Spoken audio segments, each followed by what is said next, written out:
The Army Painter is my favorite hobby company in the entire world. My desk is literally full of Army Painter products, and it takes me from being an average painter to putting above tabletop standard models out into the tournament scene.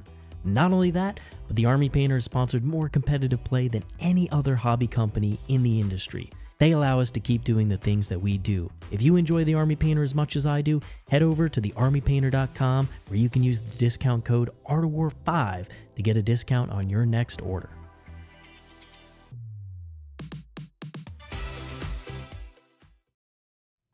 What's going on, everybody? Welcome back to another Hype Art of War stream as we talk about the top 10 characters in the game of Warhammer 40k Matched Play. I'm here with Mr. John Lennon, and we are going to be diving into what we think are some of the best characters in the game. There are a lot of characters in 40k, and so it wasn't easy to come up with a list of 10 and a couple honorable mentions, but we did our best here. There are plenty of good options that didn't end up making the list, some of which we'll mention, but woo. This was quite a challenge. Yeah, there's almost as many characters in 40k as there are rules in 40k, which is a lot. So we're really excited for this. We're always hyped for Tier List Tuesday, even though we're following a slightly different schedule this week. The Tier List Tuesday never changes. No, it never changes. So this should be a super exciting one. If you are joining us, please do give us a like, subscribe to the channel, and tell your friends about us. All of that massively helps us grow. In addition, leave a comment below letting us know what you think are some of the best characters in the game. Which ones did we miss? Which ones did you disagree with? We'd love to hear that in the comments. And then if you want to see more content, especially some of these characters in action being heroes on the battlefield, you should check out the War Room at thewarroom.vhx.tv. There's a 3-day free trial, and you can get access to not only tons of awesome battle reports, including one which is coming up later today at 1 p.m. Eastern time on this very channel, but you'll get access to Jack Theory, our international Discord community, masterclass series, and much, much more. So please do check it out. There's a lot of awesome stuff there for every single faction in the game. Absolutely. And if you missed that link, don't worry. It's actually in the description of the video below. That's thewarroom.vhx.tv. All right. All right, Mr. John, you ready to dive in? It looks like here's Horus, there's Horus, everywhere's Horus. Hopefully not everywhere's Horus. That's heresy. Member for 15 months at the bronze tier. Thank you so much for your long-time support. All the best for WCW, which is the World Champs coming up this weekend. All of us are going to be there playing, and hopefully we'll make our way onto stream at some point, but it should be a really exciting event. Absolutely. Really excited for it. I think it's going to be a great time. Of course, I think we should actually mention now, by the way, that because we're traveling to the World Championships of Warhammer, if you watch us every week, 1, we appreciate you. 2, you may be accustomed to watching us do a live stream every Wednesday at 1 p.m. where we play a game of Warhammer 40,000. We're not going to be doing that this week because we're going to be doing that game later today. So in about 3 hours, make sure you dial back into the Art of War channel. We're just going to play our live game one day early this week. You know, we don't want to do it later. That's just lame. We're doing it early for all of you. Absolutely. So that we can fly to Atlanta tomorrow or drive. Yep, and that's going to be the Adeptus Custodes versus Necrons, with the Obeisance Phalanx taking its first test drive in a long, long time, thanks to its rules update. Awesome. And it looks like Nurgle Matt has also just gifted 5 Art of War memberships. Heck yeah, thank you so much, Nurgle Matt. Really appreciate your support. And if you were generously donated a sub here, make sure you do click that accept button and sync your account with your Discord account so that you get access to our Discord community. All right. Shall we dive into some of these honorable mentions? Let's go. So we've got a couple honorable mentions here, starting off with the Beast Boss. And if you haven't played against orcs in a while, this guy is an absolute freight train of damage. And so what is the combination here? What is making him so good? Well, first of all, his own data sheet. He's got a anti-vehicle, anti-monster 4+ weapon. Bunch of attacks. He can get more on the WA. He can get various strength bonuses from the WA and also from the kill rig. Potentially lethal hits from a kill rig. He's going to have sustained in the Warhorde.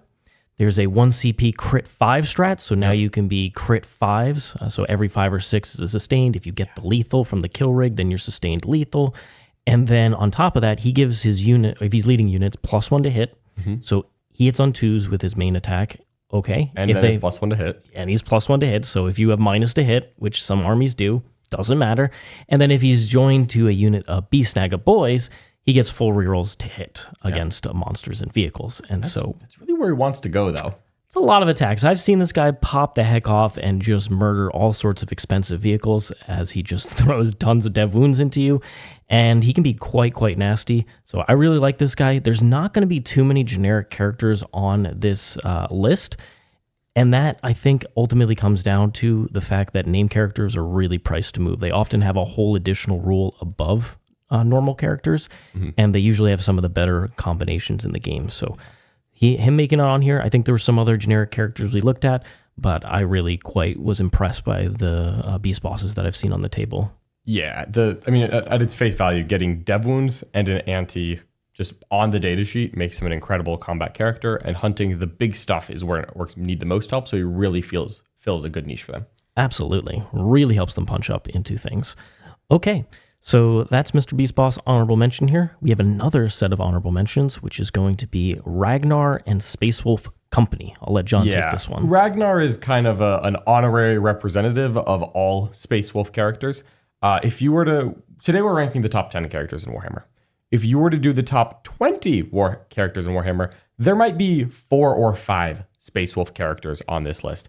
None of them are making the top 10. That's why we're giving them an honorary slot. But I kind of have to call out that there's just so many Space Wolf characters that are right on the line. I mean, Ragnar Blackmane is just a cheap, good combat character that gives an innate advance and charge. Great in those detachments where your advance and charge axis is not constant. If it's like a stratagem or once a game like Gladius, adding Ragnar helps a lot. If you're to a stratagem like a Company of Heroes, adding Ragnar adds a lot, because now you have 2 units that can advance and charge. And again, Ragnar by himself hits very hard. Bjorn the Fell-Handed, he's one of those, what is it, Lords of Discord auras? Yeah. Agent of Discord auras? Lord of Deceit. Lord of Deceit auras, that 12-inch increase your opponent's CP cost. In addition to that, he's an extremely durable Dreadnought. He's expensive, but he is thick, hard to kill, and he provides a great, debuff to the enemy. Logan Grimnar, calling the Wolf Wog, where once again he claps his hands and gives the entire army, reroll hits and reroll charges. Incredible. Really good. Ulrich the Slayer gives his unit reroll hits and wounds against vehicles and monsters in combat. Incredible. There's so many good Space Wolf characters that are right on the line that I kind of wanted to give them all an honorable mention. But unfortunately, they're in the honorable mentions and not in the top 10s here. But they are very good. They're very good, though. You often see Space Wolf lists have at least like 3 of those, if not more. Yeah, 3+ of those. I think Champions Rust honestly has almost all of them. I can really see it, yeah. Yeah. All right, and then we have one more honorable mention before we dive into the top 10 here, and that is going to be Mortarion, a much maligned Primarch for most of 10th edition. However, he's really come into his own as he continues to plummet in points, and at a certain point, which is now, he is actually pretty darn good for his points. He has a always on aura of ignore modifiers, which if you see things like the Silent King or some of the other units in the game that have ignore mods, it's extremely strong. There's a lot of mods in 40k. You got the Armor of Contempt abilities, the minus half damage, all sorts of things. Minuses to hit. Also, there's crazy mods. There's ballistic skill, weapon skill debuffs. So he's actually really good in the mirror matchup against Death Guard. He's awesome. Yeah, and I mean, he's just a clean 300 now.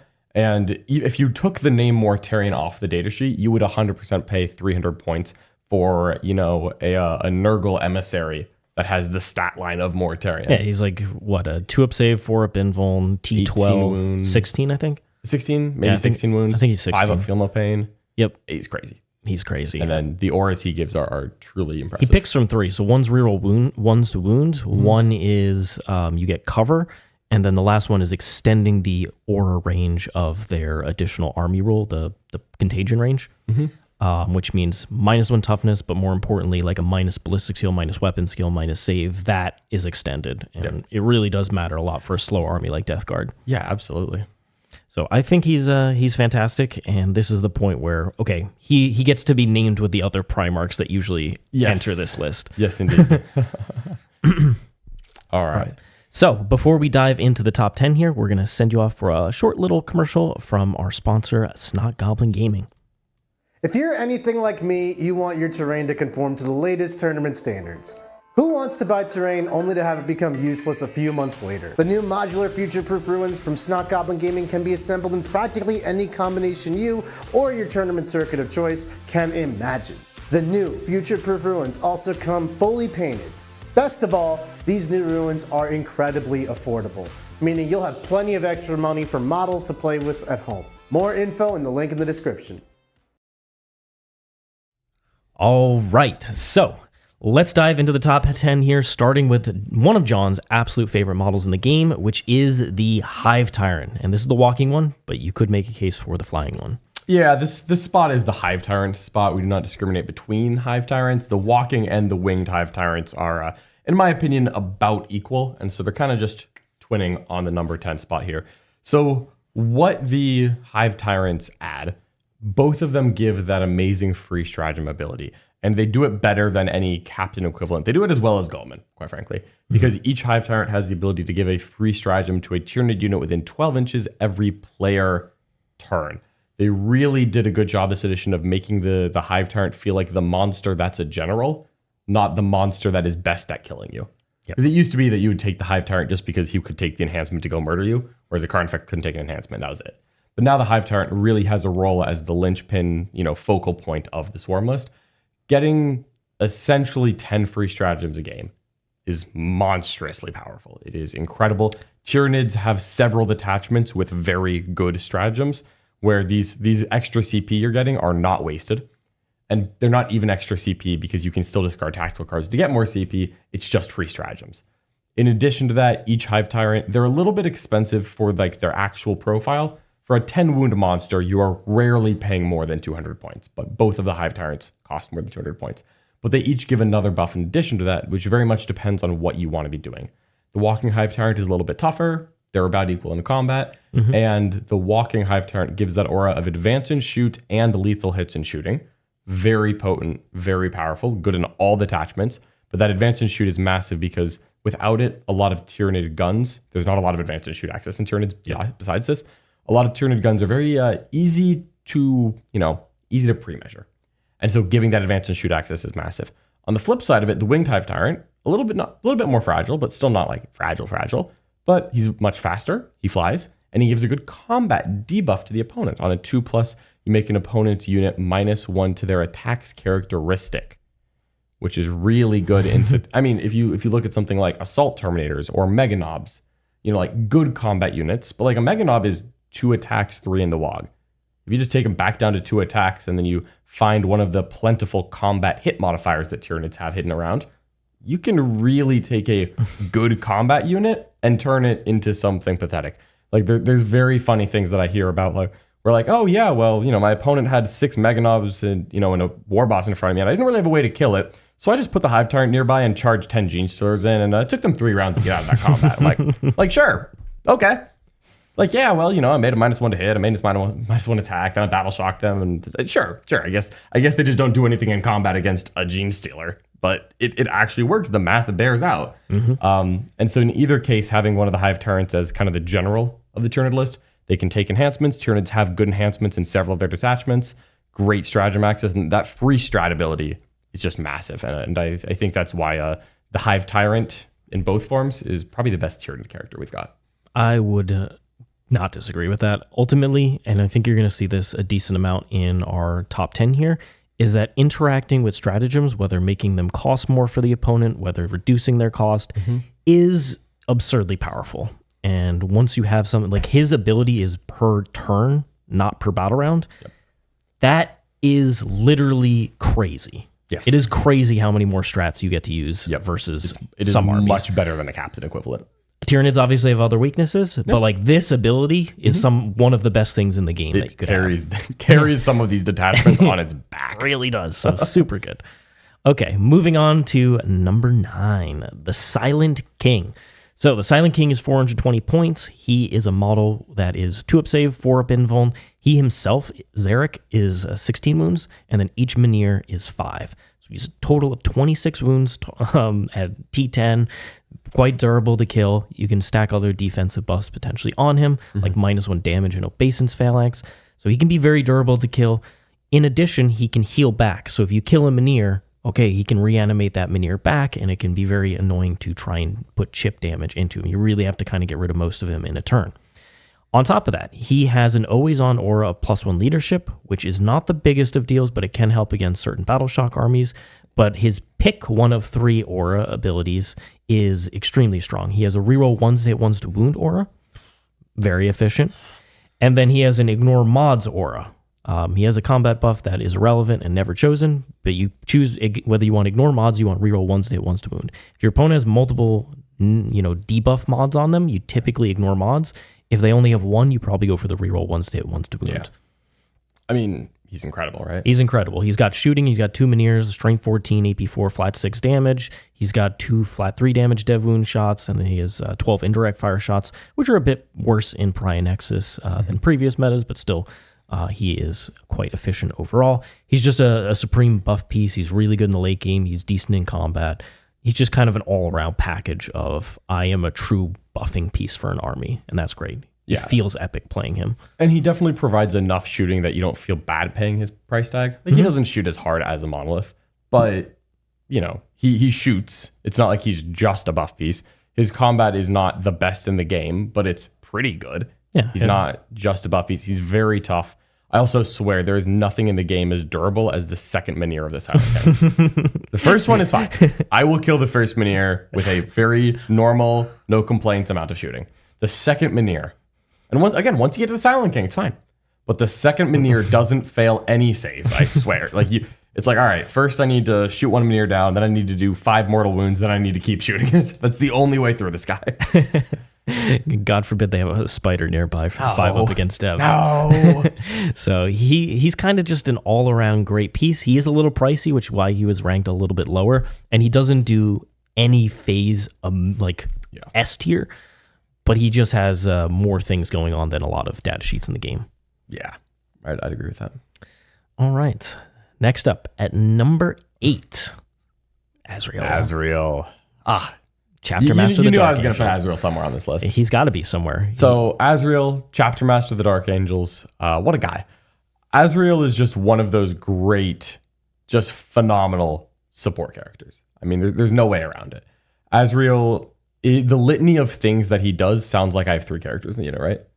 So, I mean, I'll just go down the list. Azrael, I would kill for Azrael. Everyone would. Azrael gives your army +1 CP in your command phase. Azrael gives his unit sustained hits, that's shooting and combat. Azrael gives his unit a 4-up invuln. Azrael, once a game, gives his unit a 4-up feel no pain against mortal wounds, because he has a Watcher. Mm-hmm. So... Is that enough? He's just a bargain, because he's not that expensive. He's 115, used to be 105, but 115 is perfectly fair. And then on top of that, Azrael is just a better than average character in shooting and combat for his weight class. Azrael is not as good in combat as, the true melee powerhouses. Like, he's not as good in combat as Karn the Betrayer or, the Nightbringer or something like that. Yeah. But from the perspective of Space Marine Captain equivalent, Azrael is 6 attacks at 642 compared to Uriel Ventress is 622. And he has dev wounds on his sword. So he's just a little better than all of the different power sword captains that exist in Space Marines. Of the various power sword captains in Space Marines, There's probably a lot. hits the hardest. Then his gun. It's a combi plasma, but it's just so much better than that. Because it's a 2-shot combi plasma that is the best parts of plasma and the best parts of combi. It's 832, devastating wounds, anti-infantry 4+. Ballistic skill 2 because he's Azrael. And it's 2 shots rapid fire 1. So often 3 shots. And remember that he gives his unit sustained as long as he's leading someone. The number of times I've had Azrael whip around a corner with 5 assault intercessors and there's 5 legionnaires somewhere a little bit too close. And Azrael just rocks back his gun and kills 4 of them.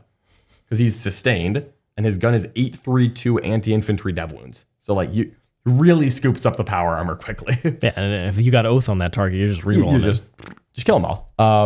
So many times I've had Azrael whip around a corner, shoot 4 legionnaires to death, charge a different legionnaire squad or something, and just be like, all right, that's completely dead because Azrael just aces power armor squads. He shoots them to death, punches them to death, and then he has 5 friends hanging out just in case he rolls a 1 or somewhere.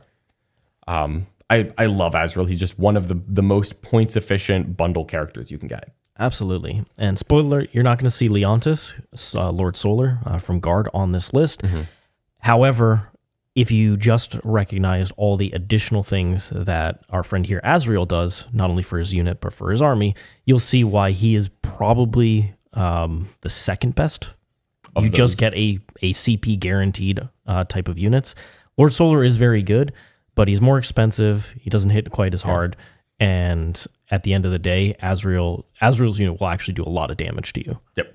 Whereas Lord Solar's unit, he'll like chip something down. Yeah, Lord Solar's a very good buff piece, but I just don't think he's the top 10 in the game that Azrael is. Azrael's just, wow, automatic. I would grab him in every army I play. Yeah, I never leave him at home. Speaking of which, we've got another Space Marine hero here. Can't go wrong. Another captain. Or not. This is a captain. This is a captain. Azrael is the master. He's the chapter Supreme master. Grand Master. All right, Uriel Ventress. What a guy. I love this guy. This Huge buff in Pariah Nexus. huge fan of Uriel Ventress. I mean, Uriel Ventress is the honorary delegate from the Lord of Deceit delegation. Right? Like, Uriel Ventress got the Pariah Nexus glow up where they replaced his you can use a stratagem even if you're battle shocked with you can with the 12-inch aura of +1 CP to the cost of your opponent's stratagems. Phenomenal. In addition to that, because there's several of these, there's the Calidus, there's the Cypher, there's Ventress. Bjorn. Ventress is the best of them because of his second rule, because the second part of his rule is the best one available, I think. But Uriel Ventress is just a cheap captain equivalent who is...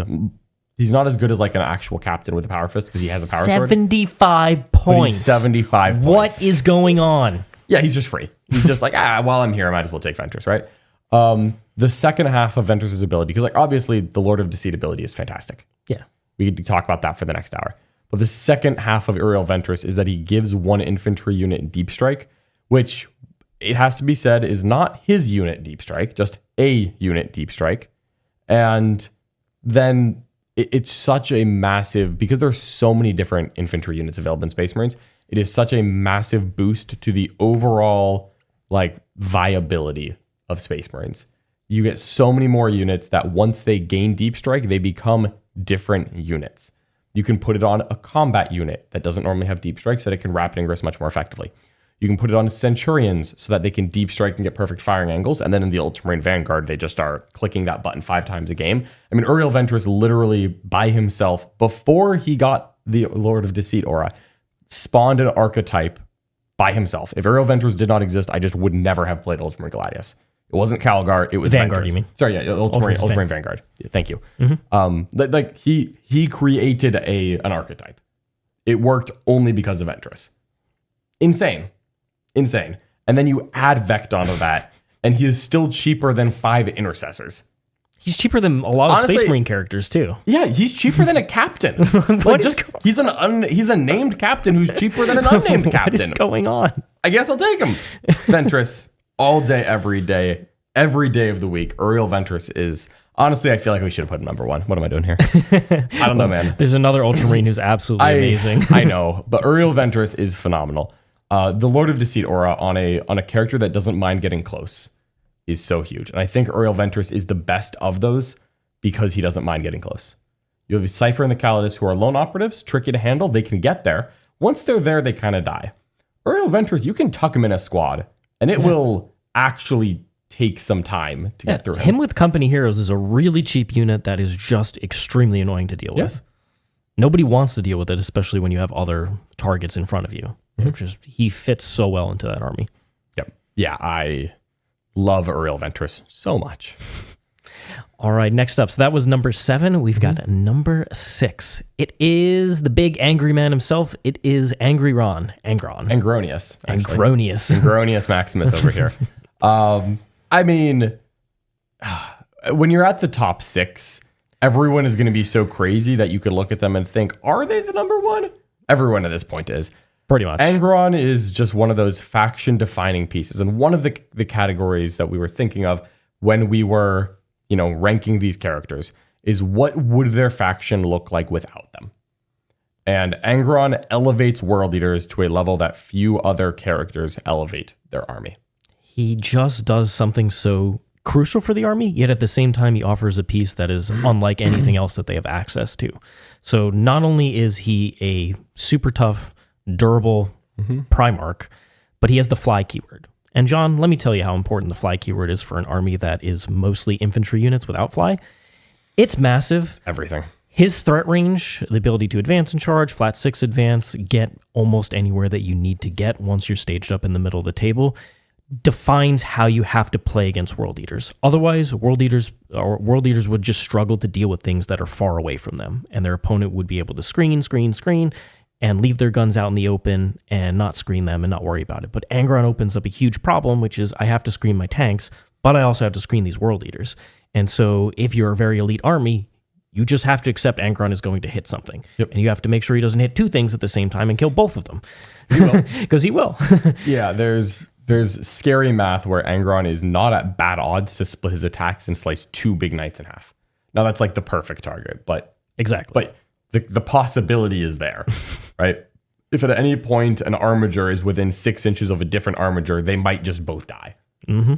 You know, it's adding that much. The ability to come back, the buffs he gives, how hard he hits, the fact that he's the only flying piece in the army that hits worth a darn. It's incredible all the way down. Angron adds to World Eaters something that they just are desperate for. And then did you mention the comeback? I think I mentioned the comeback, but you know what? Let's bring it up again, shall we? So if Angron does end up dying, it's not the end of the world. All you have to do is on one of your blood dice rolls, which you can do, is it start a battle round or is it start of the World Eaters? It's start of the battle round, and then there's a stratagem to do it. Yep, if you kill something. Kill something in combat. So either way, if you roll 666 on your Yahtzee dice, you just get Angron back if he's dead. And he's in reserve. You could rapid him ingress in. You could deep strike him in, go for a charge. He has an aura to increase your charge distance. Or he has a full rerolls, which really helps this army because at the end of the day, minuses to hit in combat are actually pretty annoying for World Eaters. But when he's there with full rerolls, it's not really the end of the world. Yeah. There's not too many debuffs that matter for them. And you combo that with sustained, you're just fishing for extra hits. They do tons and tons of damage. Yep. And then, of course, he could also choose a +1 charge, or I think there's 3 auras that he can choose from. I think 2 of them are distinctly better. Yep. It's +1 to charge when you're deep striking the dead Angron to try to hit an 8, which, for the record, I have never, ever witnessed Angron come back to life and then fail his charge. I've just never seen it. Comes back at full health, by the way. Oh, of course, full health. Why would it be like 8 wounds or something? Don't be ridiculous. Korn's number is actually full health. What? Yeah, just that constant threat of even though Angron's dead, I have to be screening and thinking in case he comes back and immediately deep strikes. So the World Leader player's going first. You don't have any notice that Angron's back. It's like, oh, beginning of the battle round, Angron's back. Well, I guess I'll start my turn and deep strike Angron immediately. So even if you kill him, you have to think about what if Angron appears behind me. You know, Angron is simultaneously dead and alive because if you think he's dead and then he comes back to life and hits an 8, sure. you could lose the game. On the side. Angron. Yeah, it's Schrodinger's Angron. Angron's just a big cat, just angrily swatting all your models off the table. Yeah, he is well worth his points. I mean, he's pretty much an auto take in most of the World Eaters lists we run here, and across the game, he is almost always taken. Agreed. All right, so moving on to top 5. So number 5, once again, it is a hero of the Ultramarines, Marneus Calgar. Ultramarines have such good characters. They have ludicrously They good don't have characters. Deathwing Knights, but they got characters. They got characters. Marneus Calgar, affectionately referred to as Marneus Chadgar sometimes. He's earned his top 5 spot. Calgar does the perfect buff of, like, the perfect mix of buffing his army, buffing his unit. He gives +1 CP to the army if you take Calgar. That's great. In addition to that, Calgar gives his unit advance or fall back and shoot and a charge. You can just always activate Calgar's unit. Doesn't matter if you've advanced, doesn't matter if you've fallen back. You just always activate Calgar's unit. Talk about one of the best rules in the game. And like, we can compare him to like Azrael, the last Space Marine chapter master that gives +1, CP. So Calgar to Azrael. Azrael gives buffs that let you do what you're doing better. Right? If you have Azrael, you're the same speed as before. You get sustained hits, you hit a little harder, but you still hit the same weapons. And if you have a 4-up Envil and you save a little bit better, but you are going to still get saves. He makes you better at what you're already doing. Calgar lets you do new things. And all of them. All of them. Anything that you want. Like you can make the argument, theoretically, is it better to do what you're doing better or to do new things? I like new things. And I like strapping 2 Custodian Guard onto my unit.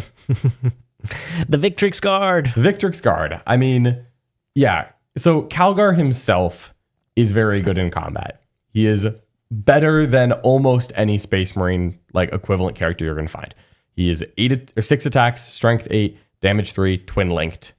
He's just good. He punches you very hard. The twin linked goes really far, in my opinion. I love me some twin linked.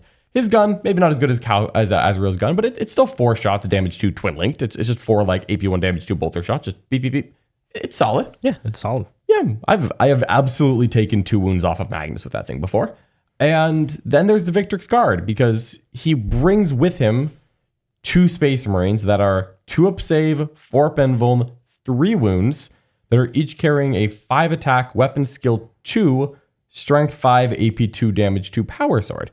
Like a Victrix Guard is 1 attack worse than Captain Sicarius. Captain Sicarius is like 6 attacks. This is 2 Victrix Guard is 10 attacks. Just you're almost bringing two like soft characters with you. Yeah. Except they're not characters. Like they don't have the character keyword you understand, which means you can allocate wounds to them. And Calgar can join just a ridiculous amount of data sheets. I've never seen a Space Marine character that can join this many data sheets. He himself is Gravis armor. His boys are like normal power armor. They're like the Mark X, which means that you can have Calgar's Victrix to join all the power armor Space Marines or any of the Gravis armor Space Marines. He can join basically everything that's not a jump pack or a Terminator. Crazy. So he can join 2 different groups of Space Marine infantry, and he elevates them either way. No unit is mad about having a 2-up save guy tank in front, especially when you have armor contempt access. Every unit likes being able to advance, shoot, and charge, because even a shooting unit is actually a combat unit when you put Calgar and 2 baby captains in the unit. At that point, it is a combat unit. Let's charge the Eradicators into Primarchs. I'll do it. I've done it. I'll do it again.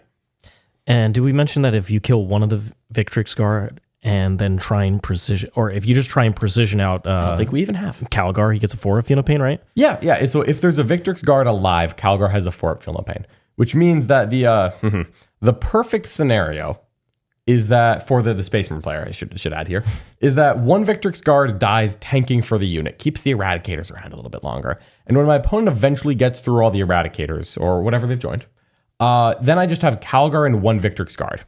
And then I start tanking on Calgar. And Calgar, 2 up armor, 4 up invuln. Because it's not an attached unit anymore. It's no longer an attached unit. So once you kill all the bodyguards after like that Celestine. activation, it's like Celestine. Then you have 1 Victrix Guard hyping up Papa Smurf as he runs forward with his 4 up Feel No Pain. I have had Calgar with a Victrix Guard tank Wraith Guard activations. It's just one of those things. It's like, hey man, there's a 4 up invuln and a 4 up Feel No Pain on the other end of that. You know, I'm trying to keep hidden here. Maybe you're only shooting with like 6 guys. Like, yeah, it's D6 damage, but how much damage are you actually putting on Calgar here? And a wounded Calgar still beats people into the ground. Calgar. Best Space Marine character. I think the only reason we didn't rank him higher is his recent death against the Tau Stealth Suit Shazray. You know what? All I remember is victory on the battlefield. All I remember is the dub. I'm putting Calgar's helmet on his face. All right, here we go. Moving on to number 4. Talk about another unit that takes the unit that you join to a new stratosphere. Morven Vahl. Morven Vahl doesn't buff the army. So, like, you would think... The Sisters Army. Yeah, the Sisters Army. She doesn't buff the Sisters Army. Morven Vahl is there for herself and her friends. And so when we just put Calgar as number 5, a man who buffs his unit in incredible ways and also buffs the army, you would think, by that logic, how is Vahl above Calgar? Well, Vahl would have to buff her unit spectacularly. She would have to be crazy. She would have to have crazy rules. Loco in order to be ahead of Calgar on this tier list. Tell me the deets, Richard. Let me tell you about this, because whoever wrote the Sisters Codex said that they probably looked at Marneus Calgar's data sheet and they read my fan mail. I don't know what to tell you. We can do better. Okay. So, here we go. So let's just talk about the unit that you joined. So Paragons, right? Mm-hmm. You're going to have a couple multi-melta shots in there, and they get +1 to hit and wound against monsters' vehicles. It's a very good data sheet. It's a great data sheet. Bunch of 4 wound models, that 2 of save. You can use Armor of Contempt and Bringers of Flame. You can advance and shoot them there. And then Vol comes in and is like, what if we just give you full rerolls to hit and full rerolls to wound, John? Do you think you could kill Why not? any monster vehicle in the game once you have +1 to hit, +1 to wound, full rerolls to hit, full rerolls to wound? I don't know what is there. Like, there's nothing that is comfortable. That's shooting combat. That's everything. It's Yeah. whatever you want to do. Overwatch. Yeah. It's Whenever you want rerolls, you Morven have them. Vol's Overwatch is insane. Not to mention all the miracle dice manipulation. Oh, of course. Now- I'll never forget that. If she kills the unit herself, her model does the killing. So the sisters players will roll it carefully. So she's manipulated to do it with Fidelis and all the nonsense that she has. She gains you extra miracle dice as well. Yes. Now you do have to discard a miracle dice in order to supercharge your weapons, but you can discard a 1 to make her into like 8 attacks of dev wounds, damage 3, reroll hits, reroll wounds, +1 hit, +1 wound against big stuff. If it's a small thing, I don't think you're really worried. So just discard a dice, just kill trade a them, get a miracle dice dice. back. Yeah, just trade a miracle dice. And of course, there is the practical here that's not if you kill a unit, it's each unit you kill. I've absolutely seen Morven put her 6-shot strength 6 heavy bolter +1 hit, +1 wound, reroll hits, reroll wounds into a wounded rhino, while her crack missile goes downtown with the meltas into the next rhino. And suddenly they're both dead. And it's like, oh, that's crazy. I get 2 miracle dice. So maybe she does buff the army. Maybe I was lying. You were lying, John. Maybe Morven Vol's just insane. Morven Vol does what she wants. She's very good in multiple attachment. Obviously, in Bringers, when you take that amount of firepower and say it can go wherever it wants as fast as it wants with +1 strength, that's scary. Yeah. But in Hollowed Martyrs, you can stand her back up. That's pretty good too. That's really good. That's really good. Those are definitely the two. But then, you know what? When you're taking something else like Penitent Host, it's nice to have one really good, hard-hitting hammer. And what could be better than Morven Vol and Paragons as the last line of "Don't you dare push my castle, or I will crack you in the skull." The hardest hammer you can come up with. Now, the unit has increased in points, but not really dramatically so. Like, a lot of armies would just grab this and be like, cool, I have this. Morven Vol. Yeah. Right? The thing you is, can't put Magnus or Mortarion or a Primarch in front of Vol and say, I'm going to tank this. No, you won't. no, you will not. No, you will not. Yeah, somebody mentioned the 4 Pain Great Unclean one. No. I don't want that. She can just kill it. I've seen it. Yeah. So yeah, she is absolutely incredible and well deserving of being top 5. I think she is clearly the best Sisters character. Yep. Yeah, there's a agree lot with of that. good ones. I mean, you can look at the Triumph, very strong, but at the end of the day, not. She's 170, Triumph's 250. Yeah. Woo. Yeah, the points of the Triumph. Old points, you could argue the Triumph is better. Yeah. But new points, I think Vol stands above the rest. All right. Moving on, we have at number 3, the Dark Commune from Chaos Space Marines. Man, little sleeper pick. We've been doing so many named characters here. One of the things we're considering is just how much does a unit or does like a character buff what it buffs, right? Like a comparison here is, a Space Marine captain is good, but how much better is it than a chaplain, right? Yep. A Space Marine captain is better than a chaplain, I think, but it's not so much better that it's the only option in the world. The Dark Commune, value above replacement, might be number 1. Like, it just value above replacement. There is no other option. There is no other option. The Dark Commune makes a cursed cultist work. You put the DC into AC/DC. If you're trying to make this archetype work, 3 Dark Communes. It's crazy. So the Dark Commune gives its big, stupid cultist unit a 5-up invul and a once per game advance and charge with +1 to hit and +1 to wound. Gives you the ability to put enhancements on these squads. And then you just have like 4 random goobers plus an icon to reroll some of your pacts. And you And say a little goobers, but having 4 extra ablative wounds that tank for you, because once again, it's not, you can just put wounds on these things. You're taking this for the torments, not the mutants. Yeah. This unit is absolutely incredible. And at the end of the day, it did go up, 15 points from the previous one? I think it went 65 to 80 or so.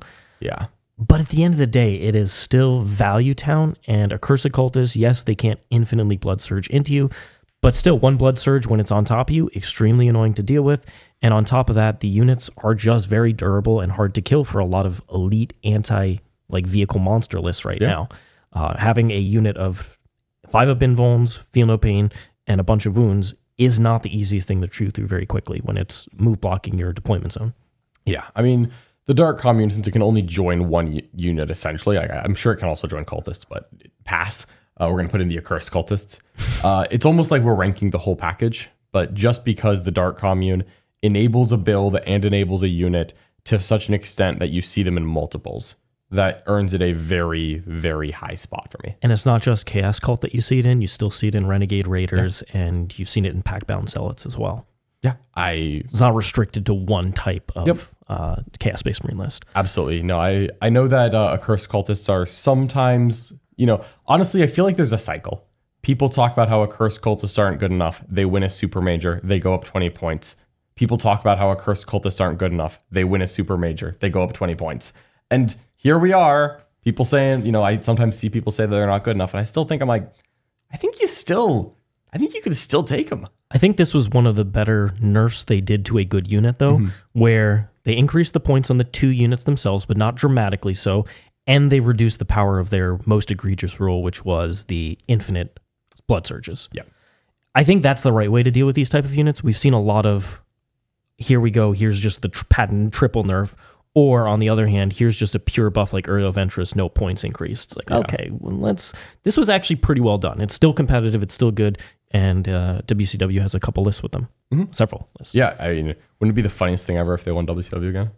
Could happen. It could happen. That could happen. All right. All right, next up is number 2, the good old-fashioned but improved Tank Commander from Guard.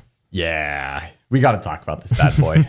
And he's been a bad boy for a while. He's been a bad boy. In the best way. Oh, he's the best boy now. But that recent buff that he got is massive.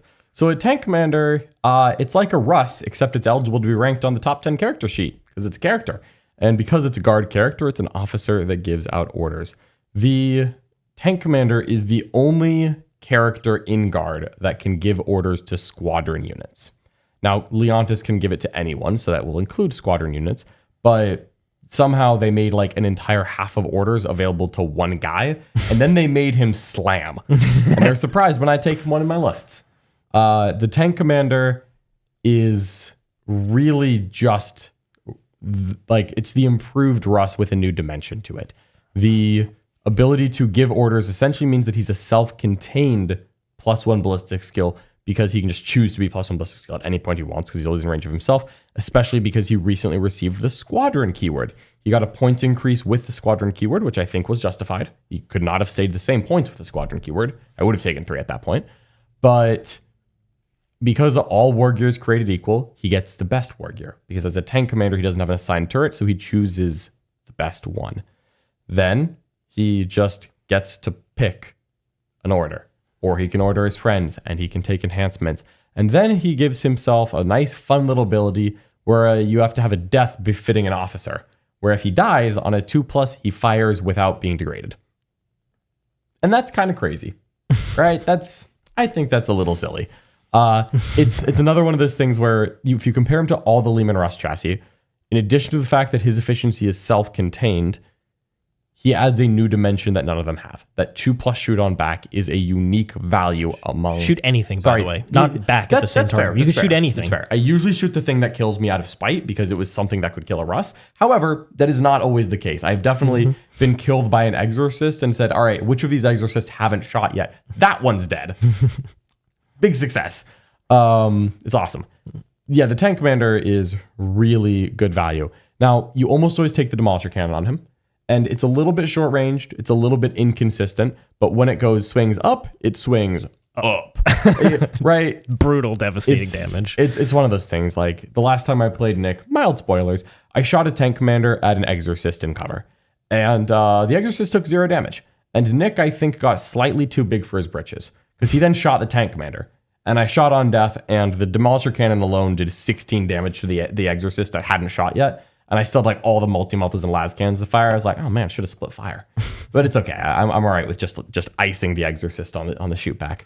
And with gaining the squadron keyword, you also gained access to the lethal hits, correct? Against monsters' vehicles? I did. It's got high strength weapons, but I still like lethal That hits. plus ordering itself for only 15 points, huge. That's an enhancement I would have paid 15 points for. Easily. Not even a question. Yeah, I'm a big fan of the tank commander. I'm glad that they added a squadron to it. I think from a consistency standpoint, it makes more sense. It should be the same as the other Russ, and you should just pay the appropriate cost for it.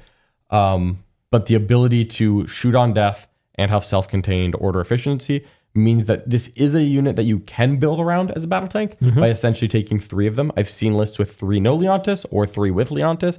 I personally still like just 1, but you can go anywhere on the tank commander spectrum without it being wrong. Anything 1 to 3 is very easy to justify in my mind. Absolutely. All right. There's 1 left. Number 1, I think people have guessed it, but If anyone has ever had lunch with me at a GT, you know what I think about this guy. it is Magnus. It's Magnus. He did several things wrong for sure, Everything, really. but he's also the best character in the game, I think by a solid margin. He's very clearly number 1. Yeah, Richard and I both separately were drafting our lists, and we're both just all right, let's compare lists. So Magnus is easily number 1, right? Right. Okay, cool. Next. You have to talk about everything here. Does Magnus make his own unit crazy? Does Magnus buff the army? What does the army look like without Magnus? Think of every criteria we have compared to a character in the past 45 minutes. Is he a buff piece? Is he also good in combat and shooting? Magnus is the best buff piece in T-Suns, possibly the best combat unit in T-Suns, one of the best shooting units in T-Suns. He is tough. He is fast. He makes the army better. He makes nearby people better. He makes himself better. Magnus checks every single damage, buff, mobility, army, resource, point, every single box you could draft for a criteria. I cannot imagine a way to buff an army that Magnus does not satisfy. Yep. He does everything. He does everything. He does everything. He is the best. And clearly so. So his aura is +1 to hit and wound for psychic weapons. Guess what Thousand Sun's like, John? So they have some psychic weapons. They got some psychic They got weapons. some psychic weapons. Their best weapons are psychic. So he's a huge damage buff. He can be -1 damage, which makes him very durable against You a do lot have of to stuff. choose that, though. You do have to choose that. Yeah, you just have to say that you want it, and then you are. You just have to choose it. But when you choose it, he's super durable. You can also blank damage potentially. You can reroll saves. He gives you the most additional Cabal points for your army. He is the fastest single unit, and so double moving him gets him to basically anywhere that you would want to be. He can jet across your deployment zone, getting angle to angle as needed. He can indirect. He can He indirect. can reroll hits and wounds. 1 CP reroll hits and wounds is the most efficient Unless on him you want generally. it to be free. With the Cabal points that he gave you. He is basically the complete package. Not only does he allow Thousand Suns to be utterly insane when they pop off, when you step out against Thousand Suns, the units around him just do insane amounts of damage. Yep. If you took Magnus and just put him in a Grey Knights army, that's a completely different army. Yep. It probably is the best army in the game. Yeah, probably. +1 to hit, +1 to wound with that, it's just insane. Yeah, we can't have that. No, That just we can't certainly function can't in the have game. that. He can also be extremely durable against Psychers as well. If you thought that was a weakness. Really not. He's basically only weak to high rolling grenades and tank shocks. And Quentin's CSM Vindicators, if Of you course. are in That- range. just on Overwatch. Right? Just not Overwatch. Yes. Yes, he can buff himself with his reroll hits and wounds, +1 to hit, +1 to wound. You can just choose to do that. It's crazy. That +1 hit and wound also extends to combat, by the way. So Magnus himself with his strength 16, +1 to hit, +1 to wound staff, just crazily better in combat than Mortarion. Okay, sure. Why would he not be, right? Why not? Yeah. Again, the criteria I think of the most is what does the army look like with and without Magnus? Magnus is so broken. I'll just say it. Magnus is so broken that they had to nerf the entire T-Suns army around him 2 to 3 Several times, yeah. to get to the point where T-Suns are not crazy for the game. But that's because they have nerfed the army 3 times around Magnus. And honestly, a T-Suns army without Magnus, if Magnus moved to Legends, T-Suns would probably be one of the 2 worst armies in the game. Instead, they're middle range, maybe a little above average, I think. Honestly, might be the worst army in the game. Yeah, you just have barely honestly, anything. if you just units. didn't have Magnus, T-Suns might be one of the worst factions in the game. You run out of stuff to run. But Magnus carries all of his sons on his back.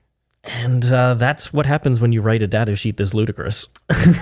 Yeah. Like the army, of course they're going to run him. His rules are actually insane. Yeah, I don't like running World Eaters without Angron. I don't like running Sisters without Vol. I cannot fathom running Thousand Sons without Magnus. It doesn't even register as an option. No. Someone somewhere is going to chime in and say, actually, I won a GT without Magnus back in 2012. And I'll be like, okay, cool. That was before he's a plastic kid. Doesn't count. I cannot fathom not having Magnus. Is it the case where Magnus has been the best character the entire edition? I assume so, right? Arguments have been made for like the Autarch Wayleaper at certain points when he was just like ludicrously cheap and Eldar were completely busted. I would say so, though. I think Magnus. I think he has been the best character the whole game. I would say so. He's gone up for a bit in points, but not even remotely close to. I mean, honestly, what would T-Suns pay for him? What do you think the max where they would actually start to think? I don't know if there's that point. Like, I think T-Suns would run him at 600. 600, 650. And he shouldn't cost 650. No, but I'm just saying, like the that's army how good has been priced as if it's being buffed by Magnus. You must have Magnus now, because what he does, giving all of your characters and units +1 to hit and wound and an aura, is so criminally insane that you have to price them as if they have the buff. Because an Infernal Master without Magnus nearby is not worth the points. And it's the same for all of those units, right? Rubric Marines without Cabal points are not worth the points. You have to have Magnus because they have priced you into him. Because they've nerfed the rest of the army instead of fixing Magnus. Yep. Honestly, you could change Magnus's data sheet and give like every T-Suns unit a 15 to 20% reduction. Yeah, 100%. Just have more stuff. But Magnus is awesome. You have to have Magnus. You've traded this for god tier Magnus. Someone's going to tell me, actually, Liam VSL lost his Magnus turn 1 and then has a better win rate when he loses Magnus turn 1. And maybe he does. But I'm just going to go ahead and speak to the other, 502 people watching this and say that you need Magnus. Well, I mean, how he uses Magnus is he's like, okay, I actually don't care if I end up losing Magnus. It'll require so much of your army exposed that I actually kill it back in return. That is a real thing. Which and you still did a lot of damage while using Magnus. It's not like 2,000 And if they swing down and don't finish him off, it's so bad. Game over. Yeah, Magnus for the win. All right. Well, that is our top 10 characters in the game. Hopefully you enjoyed our list. If you do have any questions, any other comments, if you disagree with some of the choices, please do leave a comment below. Absolutely. In addition, give us a like, subscribe to the channel, and tell your friends about us. All of that massively helps grow the YouTube channel. In addition, if you've been hanging out with us and having a great time, please do come back at 1 p.m. Eastern time as we will be playing a live stream game. Yes, a live stream game on a Tuesday, not on the Wednesday, because we will be heading to the World Championships. So today we have Custodes versus Necrons live, 1 p.m. Eastern time. Please do come on over and hang out. And if you want to see the post-game recaps from both players, as well as any of the other awesome battle reports we put in, check out the War Room at thewarroom.vhx.tv. There's a 3-day free trial to it. You get access to our awesome international Discord community and tons of other amazing content that I know that you will enjoy and love. So hopefully we'll see you in there. But otherwise, thank you so much, everybody, for joining us. And I think we got just one more super chat here before we head out. And that looks to... Oh, no, we have Grokvar here as well. Oh, yeah. Grokvar had gifted 5 subs to the chat. Thank you so much, Mr. Grokvar. Really appreciate your support. And if you were gifted those memberships, please do sync your Discord account to your YouTube account. That will gain you access to the Discord. And then Redrum had a £2 super chat, a €2 super chat. I remember in 9 taking 3x2 Victrix. So good. I do remember that as well. I quite enjoyed that. I just ran like a bunch of Blade Guard as like 2-man. So I was like, yeah, these are Victrix Guard, even though I'm using Blade Guard models. Because I didn't buy 3 Calgars somehow. Me the fool. But they're pretty cool. Victrix Guard are super cool. If if you could run them separate, people totally would. I like my secret wish is that Ultramarines get a Blade Guard equivalent that's a Victrix unit. Or like a Terminator unit that's like Victrix Praetorians or something. Basically, I want Deathwing Knights and Defenders in the same army. It's actually what I'm asking, Jill. Please. Please. All right. Thanks for watching, everyone. We'll see you all live in 2 hours for our next stream game. See you then. See you then. So long for now.